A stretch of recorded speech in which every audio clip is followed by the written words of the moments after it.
Hey, welcome to Unsportsmanlike Conduct. I'm Greg Wolf for episode 2. This season has been an interesting one in the NBA, to say the least.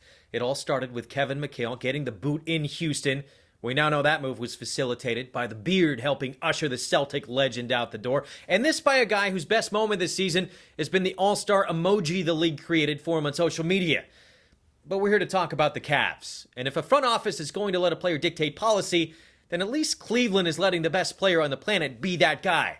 Not a guy who plays no defense and dated a Kardashian. By the way, the whole beard thing for Harden, while it may be unique, we also came across this. Beards are big in size and popularity, and now we're finding out some are also as dirty as a toilet. Not so glamorous, is it? That's what Chloe was snuggling up to in those tender alone moments. But look, I'm getting way off track here. This is about the Cavs, about the king, about David Blatt. Remember him? Poor guy. Are we ever going to hear from Blatt again? I hope so, because he was lovable. And let's not forget, he even had the Cavs in first place in the entire Eastern Conference at the time of his firing. The Cavs had even won 11 of their last 13. That's why the firing seems so ruthless. Here's what the coaching community thought about it. It's getting ridiculous. I'm just glad my general manager wasn't in the locker room because it might have gotten me fired. But Blatt never had a chance. The king wanted him out from the moment he decided to return to Cleveland. LeBron also reportedly tried to play GM during his Heat days, with reports surfacing he tried to ouster Eric Spoelstra, that from a minority owner of the team. So LeBron has been down this road before, and to be honest, he's the best player on the planet. I have no problem with him playing GM. What I do have a problem with is denying any knowledge of this whole Blatt firing going down. I think I was just as surprised and caught off guard by everybody yesterday. It's unfortunate. What happened yesterday. I found out about it just like every other player on this team at 3:30 yesterday. Is he serious? How dumb does he think we are? We're supposed to believe that he not only had nothing to do with it, but he didn't even know it was happening? Wait a minute, it's vaguely familiar. I feel like I've heard this somewhere before. I can't place it. Wasn't me. Well, I'm supposed to be a fool, right? Hey. Wasn't me. You know what the woman said? Maybe it wasn't she. Ooh. There it is. LeBron's PR team decided to go with the Eddie Murphy busted cheating boyfriend defense from Raw. It shouldn't be surprising though, right? LeBron's PR team is the group who brought you the let's all over Cleveland plan and take my talents to South Beach strategy. And they're at it again. But this time it's actually brilliant. I love it. So the man who has the Cavs by the balls, signing one-year deals to make sure the team stays in line with his vision for being able to win a championship or he can bolt, didn't know. LeBron can basically make the Cavs an offer they can't refuse on any deal anytime he wants. If he wants a player signed, Cleveland better make it happen. Just look at Tristan Thompson. If the king is happy, he stays. If not, Cleveland risks losing the best thing that they ever had. And LeBron even has his own consigliere, his own Tom Hagen, making the Cavs the offers they can't refuse. It's friend, agent, confidant Rich Paul, the man quietly behind the scenes working LeBron's will, telling the Cavs it would be in their best interest to make certain moves, or a horsehead winds up in their bed the next morning.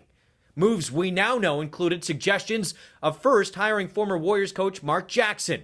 By the way, a client of LeBron and Rich Paul's agency, Clutch Sports, because why not get the coach you want and make commission on the back end too, right? Genius move. When that plan didn't work, the duo moved on to trying to get Tyronn Lue to take over. Of course, that worked. All the while, LeBron laying the groundwork, showing a lack of respect for Blatt, shoving him, ignoring his play calls. He even threw him under the bus after audibling and hitting the game winner.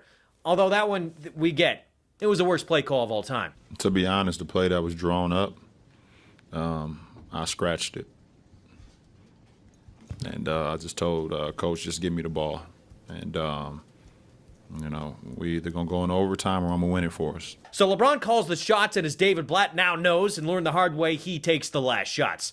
But denying any knowledge of not knowing what was going down, that is straight up gangsta. It's next level. It's why LeBron is no longer the king. He's officially the new dawn of the NBA. LeBron is the Godfather. Let's all pay our respects. And like the Godfather, LeBron ordered the Blatt hit just like Michael took out his brother Fredo, quietly behind the scenes on a lake, right in his own backyard. Blatt never saw it coming. And this from a guy who, upon his arrival in the NBA, kept telling us not to doubt him. He'd won at the highest level, even if that was in Europe. I can handle things. I'm smart. Not like everybody says.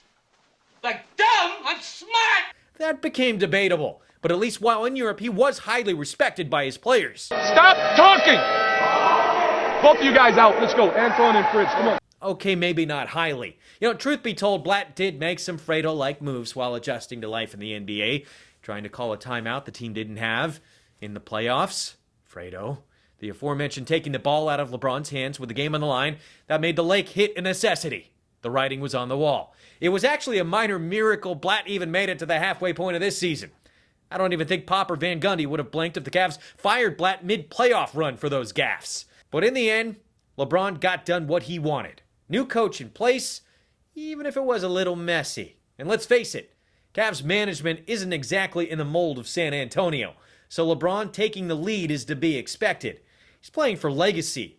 And another finals loss for LeBron?